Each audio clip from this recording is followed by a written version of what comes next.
Hello guys and welcome back to my channel. This is a very quick update video regarding the Caddx Loris 4K split-style FPV/HD recording camera. Caddx recently released another version of this camera which shares with it the exact recording capabilities as it is using the same 25 by 25mm DVR board. However, instead of using a nano-sized camera unit with a 1.8mm M8 lens, it is using a micro-sized camera unit with a 2.1mm M12 lens, and it is bundled with an ND8 filter, which is going to help to reduce yellow in the flight footage on sunny days. The new camera, which is called Loris 4K Micro, weighs 15.1 grams without the ND8 filter and 15.7 grams including it, so it is of course heavier than the original Loris 4K camera, which weighs 11.5 grams.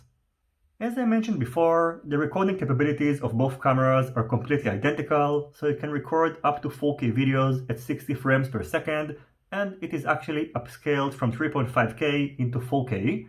And in addition, the latency of the analog camera is identical as well, and it is around 40 milliseconds. The biggest difference, however, between both cameras is that, in my opinion, thanks to the bigger lens, the quality of the HD footage and especially the analog footage is superior on the micro-sized version.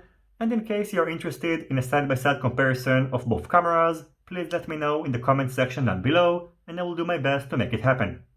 I'm going to wrap up this quick video with some flight footage of the Caddx Loris Micro, which was actually sent to me quite a while ago without the ND8 filter, which I only got recently. So I might post another video with the ND8 filter once the sun is going to come out. And again, if you are interested in this kind of footage, let me know in the comment section down below. I wish you all happy flying and see you soon on my next videos. Goodbye.